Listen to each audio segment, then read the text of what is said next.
If that shrew gets a single dollar from Dad's estate, I'll drag this family through court for years, my son shouted across the lawyer's office while everyone sat frozen in their seats.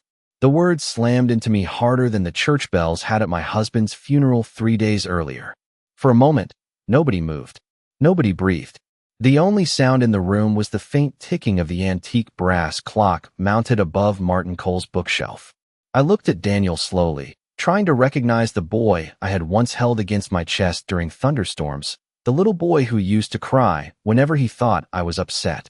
But the man standing in front of me now looked nothing like my son. His jaw was tight, his face red with anger, and beside him, his wife Vanessa sat perfectly still in her cream-colored designer suit, one manicured hand resting calmly on her leather handbag, as if this entire moment had already been rehearsed. "Daniel," Martin said carefully, adjusting his glasses, "this is not the appropriate." "No," Daniel snapped, pointing directly at me. "What's inappropriate is pretending she deserves half of everything my father built." My fingers tightened around the strap of my purse. I didn't answer. I had learned a long time ago that silence reveals far more than screaming ever does. Outside the tall office windows, downtown Chicago looked cold and gray beneath a November sky. The city moved normally while my entire world quietly collapsed inside that room. Martin cleared his throat and opened the thick folder containing Richard's estate documents, but I barely heard him speaking. My eyes stayed fixed on Daniel. He wouldn't look at me anymore. Instead, he paced beside the conference table like an impatient businessman trapped in a delayed meeting. Vanessa finally leaned toward him and whispered something into his ear. Whatever she said softened his expression immediately. That hurt more than the shouting. My husband had been dead less than a week, and already another woman's voice mattered more to my son than mine. I lowered my eyes to my wedding ring. 42 years. 42 years with Richard Harper. We built everything together from nothing but student loans, cheap coffee, and stubborn determination. I remembered our first apartment over a hardware store in Milwaukee where the heat barely worked during winter. I remembered clipping coupons while Richard worked 16-hour days trying to grow his construction business. I remembered every sacrifice, every sleepless night, every Christmas where we bought gifts for Daniel before buying anything for ourselves. And now here I was, sitting in a polished law office while my own son called me a shrew in front of strangers. "Mrs. Harper?" Martin's voice pulled me back. "Are you all right?" I looked up and forced a small smile. "I'm fine." Vanessa crossed one elegant leg over the other. "Daniel's just emotional," she said softly, though there was no real warmth in her voice. "This has been difficult for everyone." Difficult. Such a clean word for something so ugly. I studied her carefully then. The pearl earrings. The diamond bracelet. The perfectly composed expression. Vanessa always looked polished, even at funerals. Especially at funerals. Richard used to say she smiled with her mouth, but never with her eyes.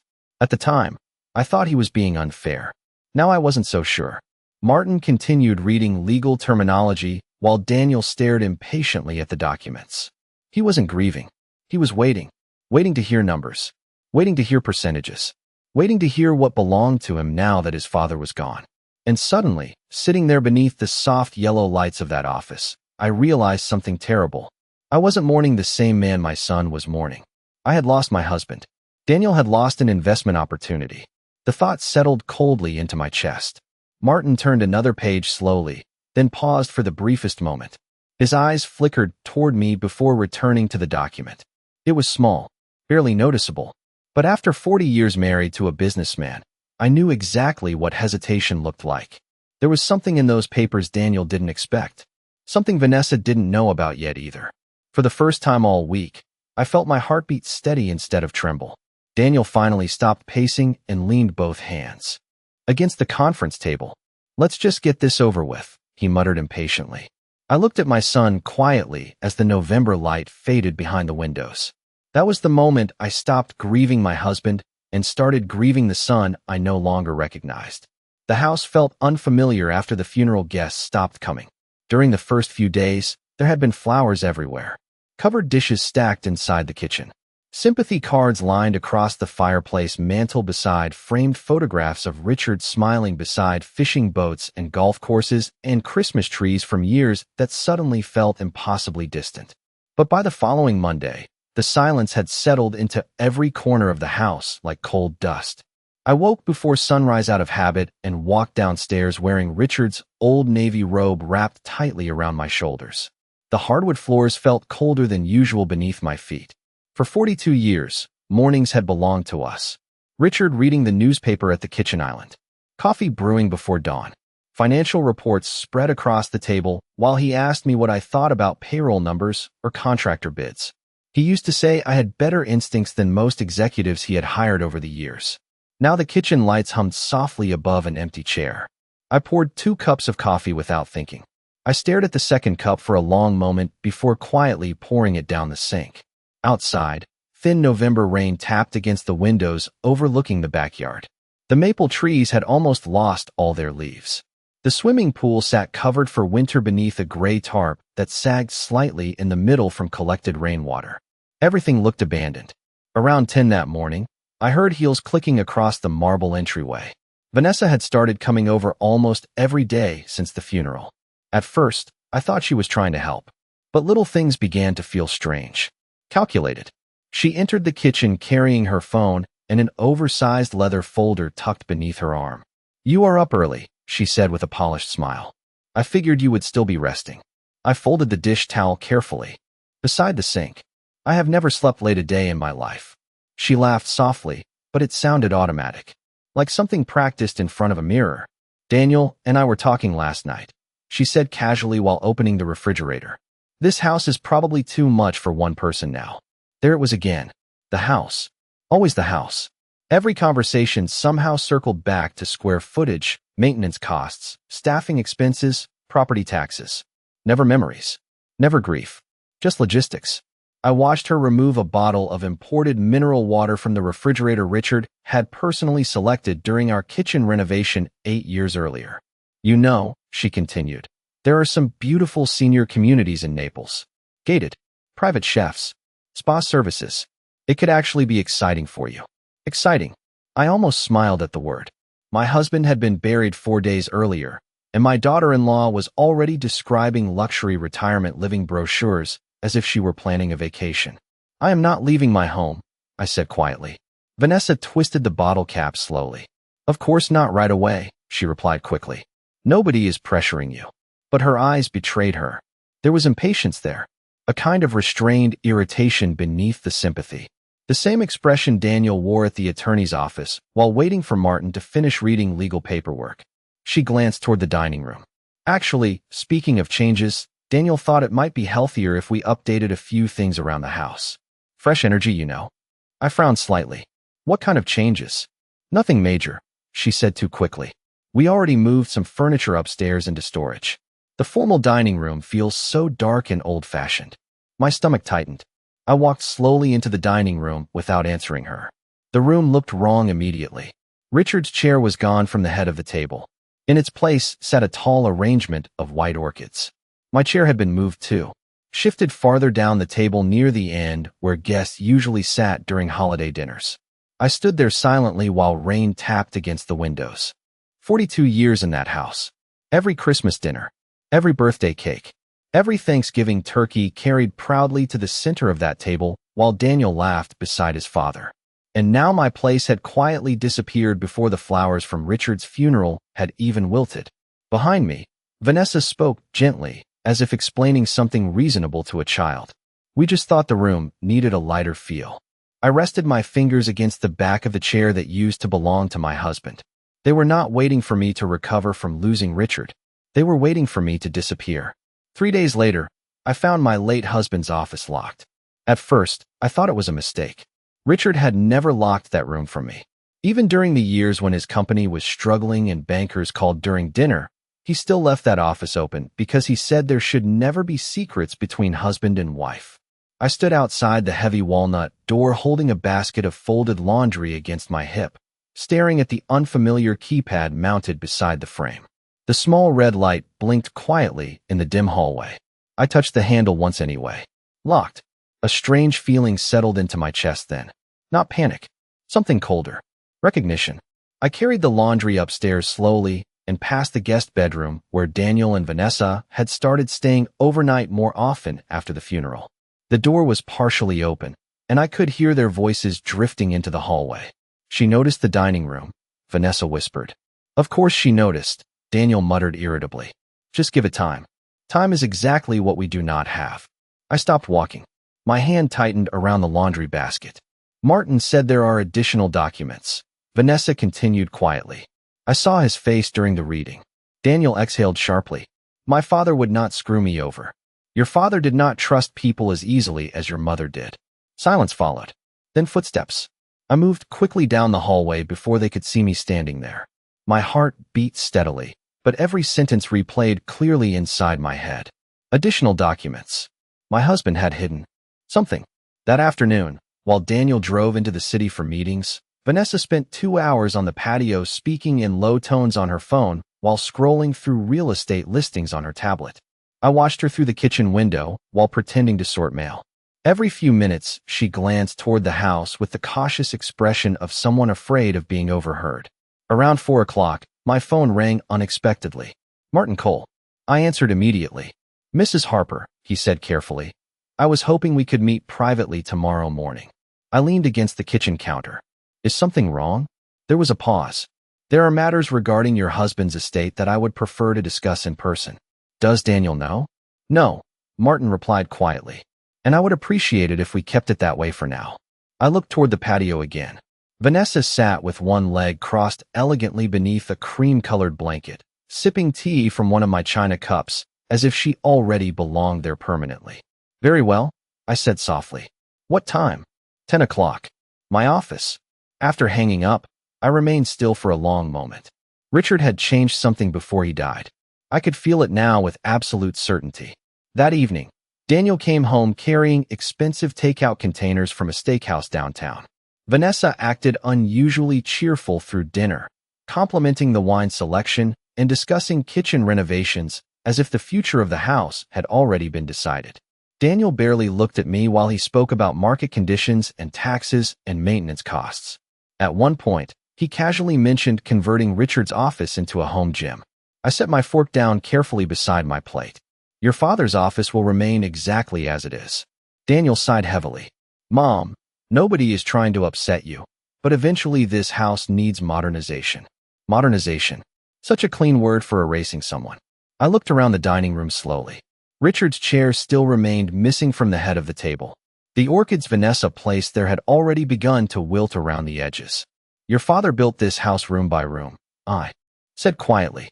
Every corner of it mattered to him. Daniel rubbed his forehead impatiently. Dad is gone now. The sentence hung in the air for several seconds. Vanessa lowered her eyes toward her wine glass. And suddenly I understood something painful. Daniel was not grieving because he had emotionally left this family long before Richard died. My husband had seen it too. That was why he changed something before the end. Later that night, after everyone went upstairs, I stood alone outside Richard's locked office again. The hallway smelled faintly of old books and cedarwood. I rested my fingertips against the keypad while memories moved through me like shadows. Richard working late beside the soft glow of his desk lamp. Richard calling me into the office to ask my opinion before signing contracts worth millions of dollars. Richard kissing my forehead while promising me that no matter what happened, I would always be protected.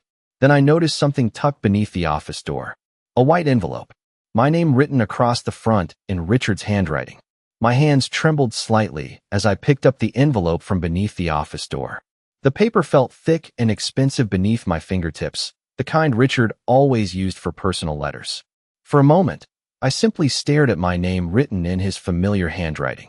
Evelyn. No rushed scribble. No shaking lines from illness. Calm. Precise. Entirely him.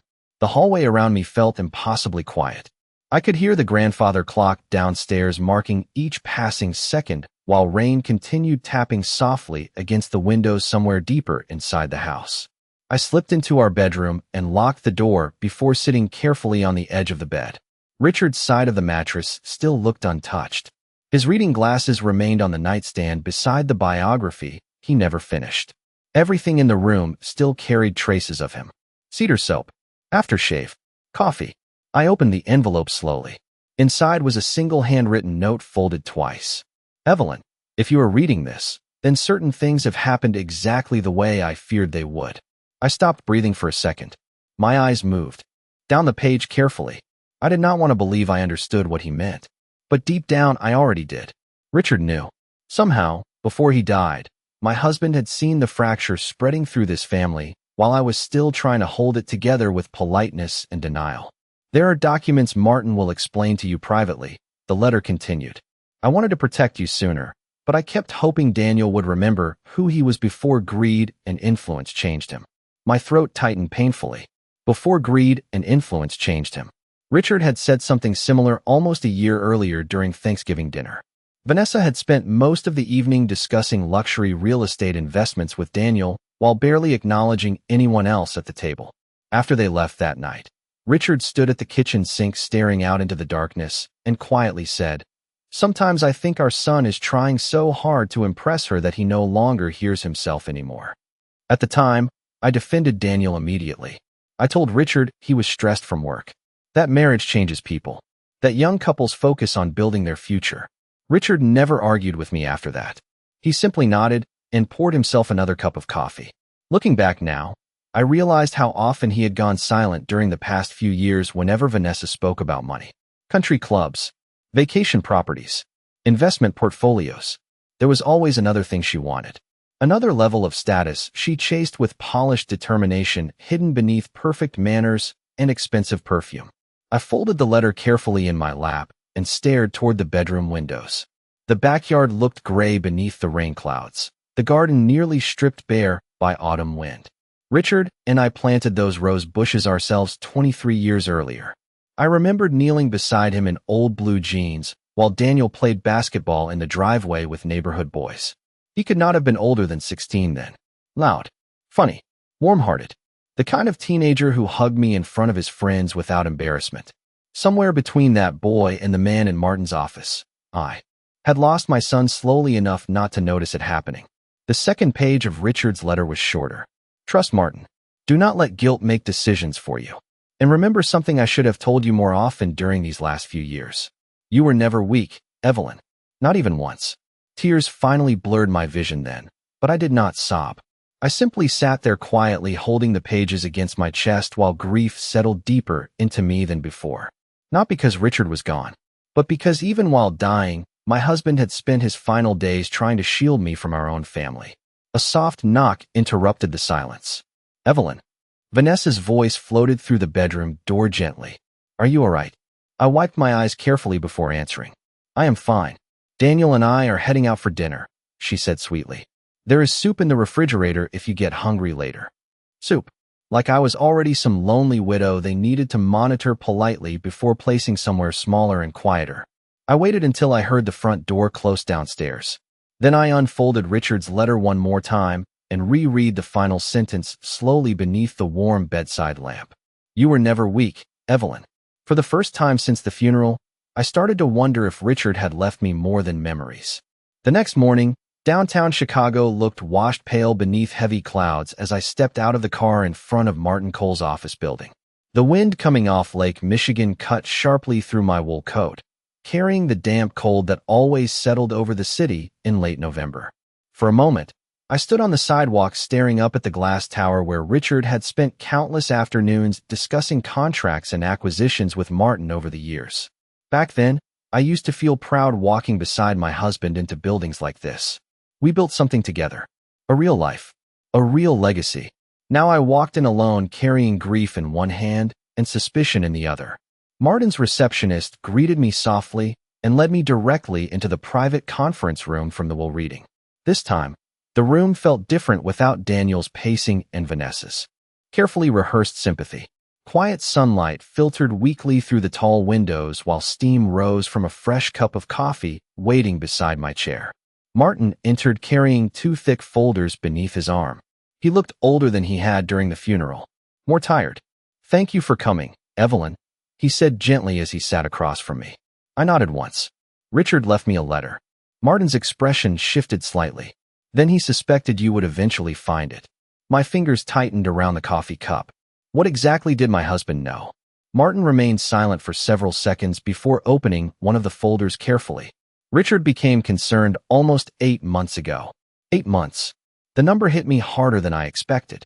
That meant Richard had quietly carried this burden while pretending everything was normal at family dinners and birthday parties and Sunday afternoons watching football beside our son. Martin slid several documents toward me across the polished table. Bank statements, property evaluations, investment reports.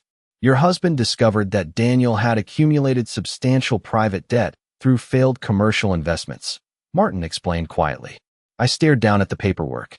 Numbers blurred together beneath my eyes. Hundreds of thousands of dollars. Some balances nearing 7 figures. How? I whispered. Daniel was always responsible. Martin hesitated carefully.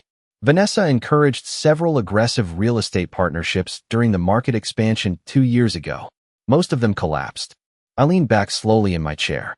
Suddenly, every conversation from the past year rearranged itself inside my memory like puzzle pieces finally snapping together.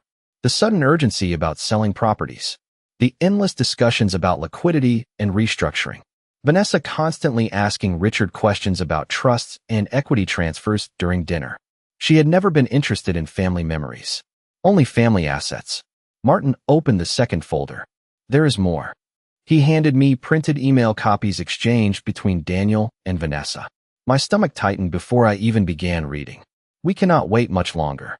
If she stays in the house, everything becomes more complicated. Another message followed 3 weeks later.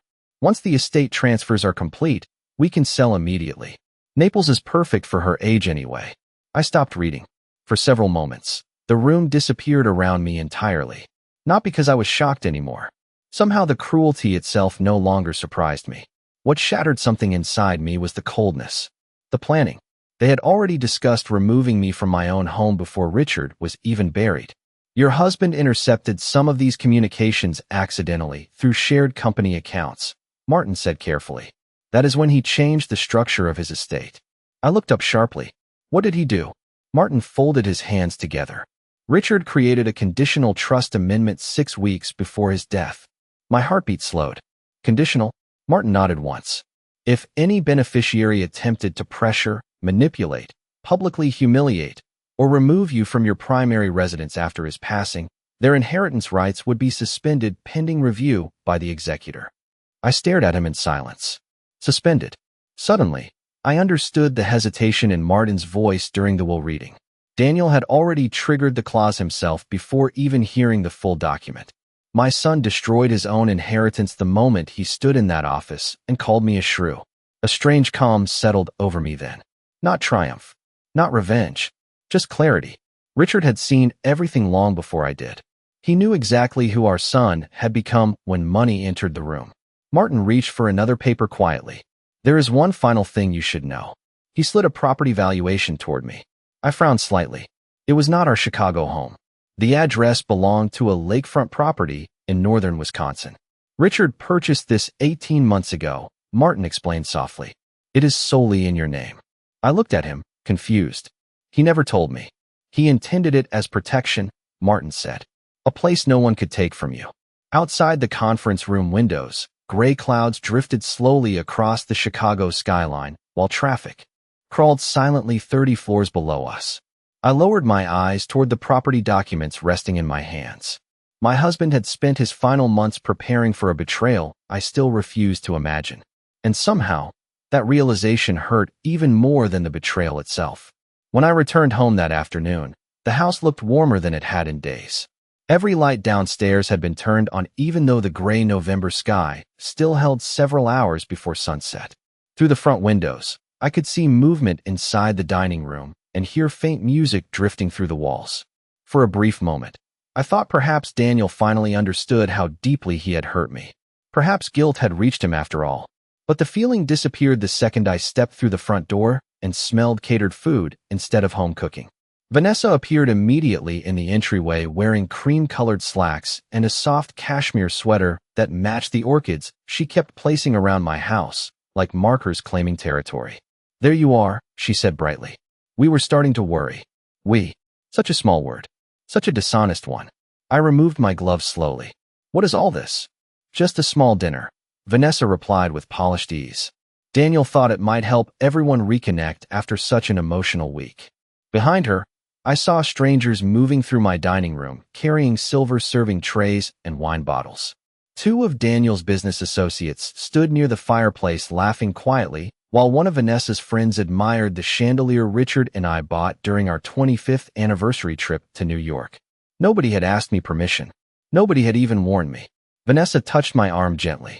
You should freshen up before guests fully arrive. Guests? In my own house. I looked toward the dining room and froze slightly. Richard's portrait had been removed from above the fireplace. In its place sat an oversized arrangement of white lilies. The emptiness on that wall hit me harder than I expected. It looked as though my husband had already been erased from his own home. Where is Richard's photograph? I asked quietly. Vanessa's smile flickered for the briefest second. Oh, we moved it upstairs temporarily. The room just needed a lighter atmosphere tonight. Lighter. Again that word. Everything had become about removing weight, removing history, removing me. Before I could answer, Daniel appeared carrying a glass of bourbon in one hand. Mom, he said casually, kissing my cheek with distracted politeness. Glad you made it back. Made it back. As though I were a guest returning late to someone else's event. His eyes briefly scanned my face. You look tired. I met with Martin, I replied calmly. The effect was immediate. Daniel's posture stiffened slightly, while Vanessa turned toward me too quickly. Why? Daniel asked. I removed my coat carefully before answering. Estate paperwork. Vanessa folded her arms lightly across her chest. Anything important? I looked directly at her for several seconds. Apparently quite a few things. Silence passed between us then. Thin. Sharp. Daniel forced a laugh and took a sip of bourbon. Well, Dad always loved complicated paperwork. But I noticed something different in his eyes now. Unease. For the first time since the funeral, my son looked uncertain. Dinner began half an hour later beneath the soft glow of candlelight reflecting across crystal glasses and polished silverware. Vanessa moved gracefully around the room playing perfect hostess while discussing investment properties in Scottsdale with Daniel's clients. I listened quietly from the far end of the table where my chair still remained displaced from its original position. Nobody mentioned Richard once. Not his laugh. Not his company. Not the fact that he had been dead less than 10 days. Instead, the conversation revolved around markets and expansion and luxury developments in Florida. At one point, one of Daniel's associates glanced toward me politely. Mrs. Harper, Daniel mentioned you may be downsizing soon. Naples is beautiful this time of year. I slowly set down my wine glass.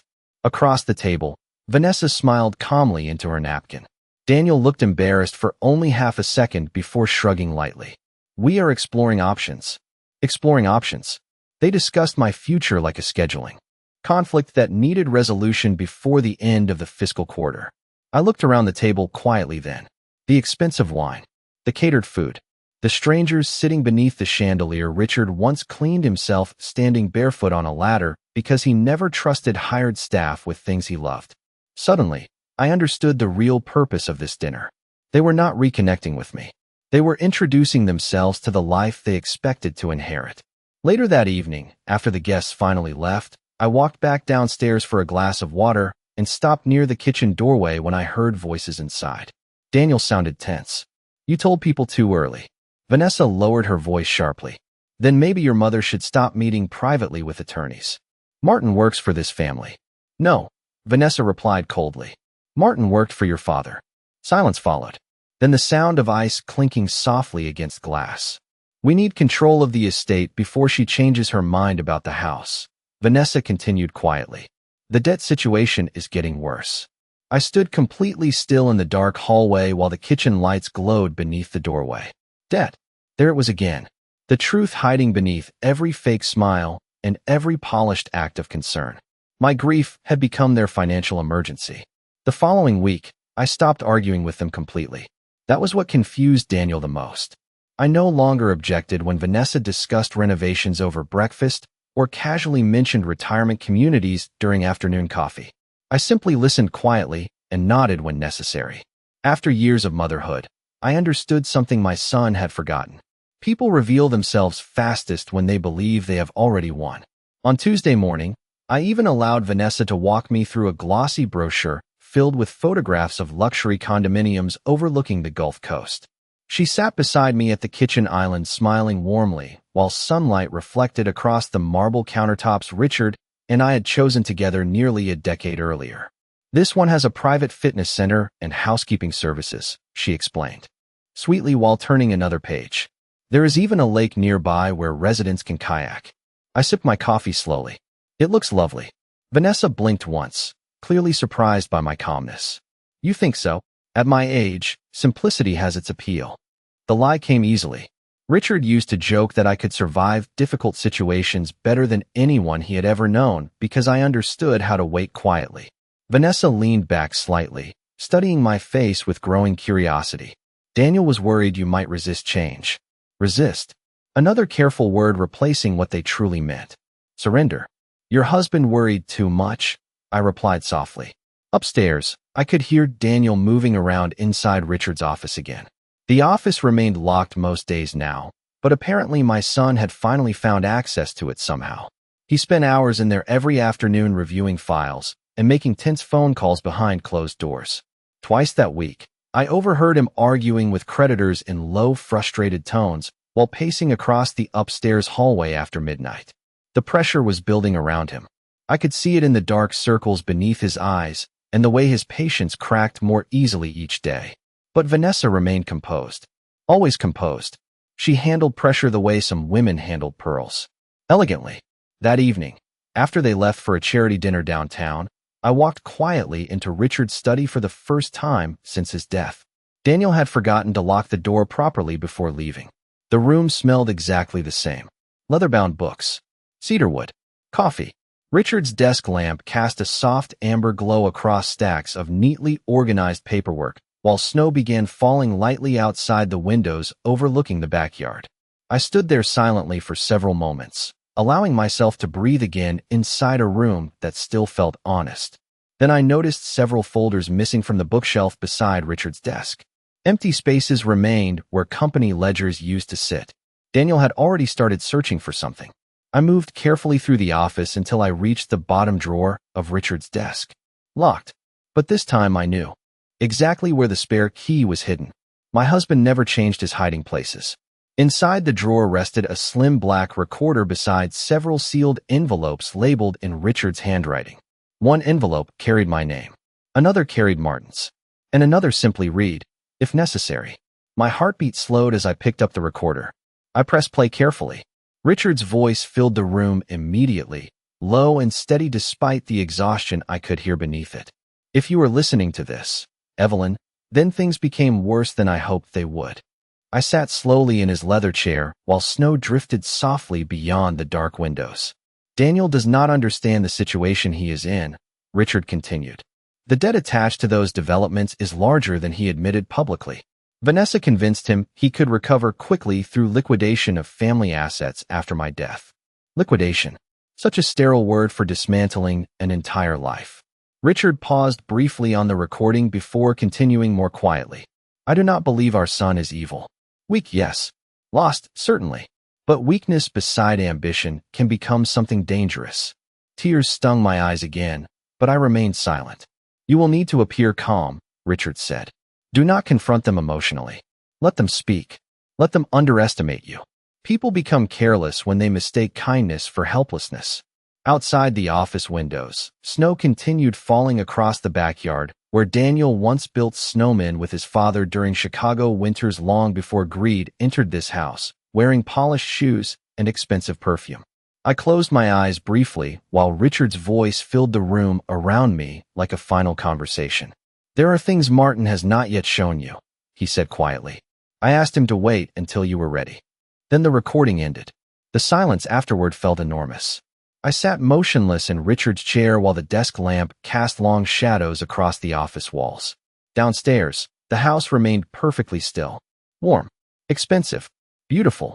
And somewhere inside it, my son and his wife were slowly preparing to sell pieces of a life they never truly helped build. But for the first time since the funeral, I no longer felt frightened inside my own home. Richard had not left me defenseless. He had left me prepared. 2 nights later, Vanessa announced another family dinner. This time she called it a fresh start. She said the tension in the house had become unhealthy and that everyone needed to move forward together as a family. The phrase almost made me smile. Families do not quietly calculate how fast they can remove a grieving widow from her own home. But I agreed immediately. That seemed to unsettle her more than resistance would have. The entire day felt strangely calm. Snow covered the backyard in a smooth white blanket, while soft jazz drifted through the downstairs speakers Vanessa had installed earlier that week without asking me. The house smelled of rosemary chicken and expensive candles. Around 4 o'clock, I stood upstairs in front of my bedroom mirror, fastening the pearl earrings Richard gave me during our 30th anniversary. My reflection looked older than I remembered. Grief changes the face quickly. But beneath the exhaustion, something else had returned quietly during the past few days. Clarity. Downstairs, Daniel paced near the fireplace, checking his phone repeatedly, while Vanessa directed caterers through the dining room. She had transformed the house almost completely now. Different floral arrangements. Different lighting. Even the framed family photographs had changed. Recent vacation pictures with Daniel and Vanessa sat prominently displayed, while older photographs of Richard had quietly disappeared into storage. It was astonishing how quickly people erased history once money entered the conversation.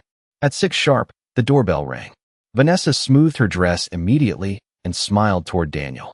That should be the Petersons. But when Daniel opened the front door, his entire expression changed. Martin Cole stood outside holding a leather briefcase beneath one arm, while snowflakes melted slowly across the shoulders of his dark overcoat. Silence settled over the entryway instantly. "Martin," Daniel said carefully, "I did not realize you were invited." "I invited him," I said calmly from the staircase.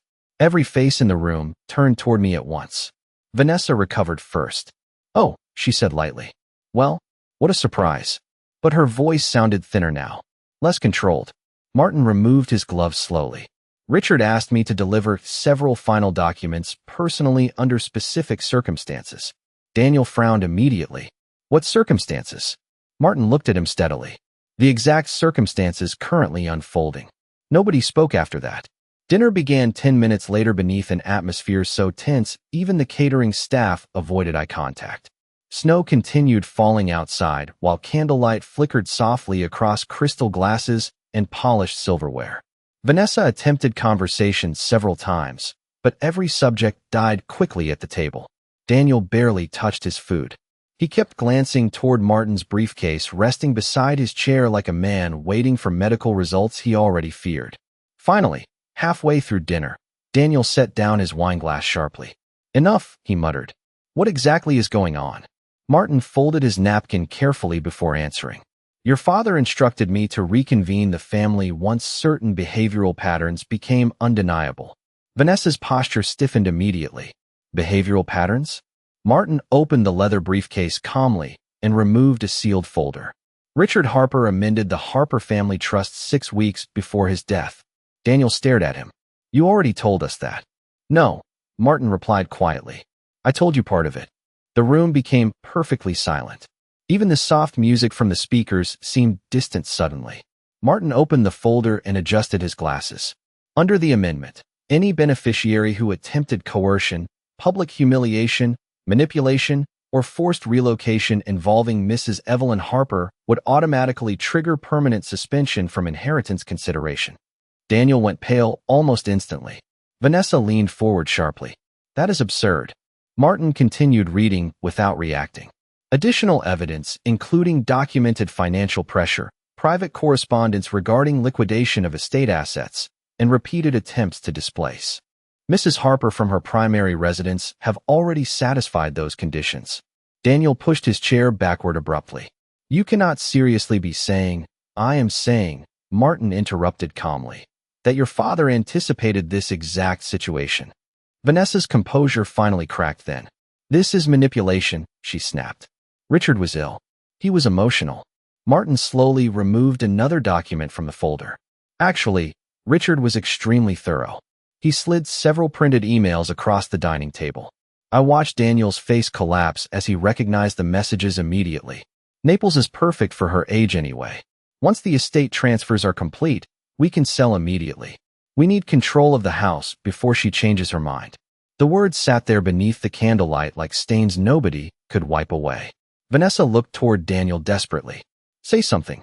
But my son only stared silently at the table. For the first time since Richard died, Daniel finally looked ashamed. Nobody moved for several seconds after Martin finished speaking. Snow drifted quietly beyond the dining room windows while candlelight flickered across untouched wine glasses and half-finished plates of expensive food nobody cared about anymore. The entire room felt suspended in silence. Daniel remained staring at the emails spread across the table as though the words might rearrange themselves if he looked long enough. Vanessa recovered first. She always did. Her shoulders straightened slowly, and the polished composure returned to her face piece by piece like someone rebuilding a mask in real time. "This does not prove anything," she said calmly, though I noticed the strain tightening around her mouth. Those messages were taken out of context. Martin folded his hands together. "The context appears very clear." Daniel finally looked at me then. Really looked at me for the first time in weeks. Not as an obstacle. Not as paperwork attached to an estate. Just me. His mother. And suddenly he looked exhausted. Older somehow. "Mom," he said quietly, "you know I would never actually throw you out." The sentence settled heavily across the room because we all knew it was not entirely true anymore. I held his gaze calmly. "You already did." Vanessa turned sharply toward him. "Daniel, do not do this." But my son ignored her. "We were under pressure," he muttered weakly. "The investments collapsed faster than we expected." Martin remained silent while Daniel continued speaking, as though years of hidden tension had finally broken loose inside him. "I thought if we could sell the house and stabilize everything, then eventually we could fix things later." Fix things later. As though family relationships were temporary accounting errors waiting to be corrected after quarterly losses improved.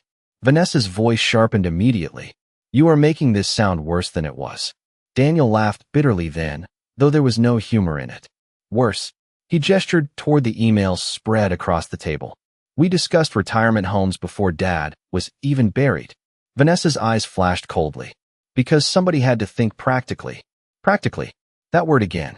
I realized then that Vanessa had spent years replacing emotion with efficiency until she no longer recognized the difference between protecting a family and managing an asset portfolio. Martin quietly closed the folder. "Under the terms of Richard's amendment, both inheritance distributions are now suspended indefinitely." Vanessa stood abruptly from her chair. "This is unbelievable." "No," Martin replied softly. "It is enforceable." The room fell silent again. Somewhere upstairs, the old heating system hummed gently through the walls while snow continued falling across the dark backyard. Daniel lowered both hands over his face for several long seconds before finally speaking again. "How bad is it?"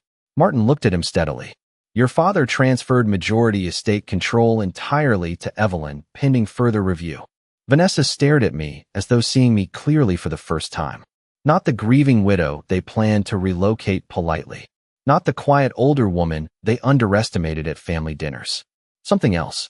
Someone standing between them and the future they already spent in their minds. "You knew," she said quietly. "That is why you suddenly stopped fighting." "Us." I folded my napkin carefully beside my plate before answering. "No."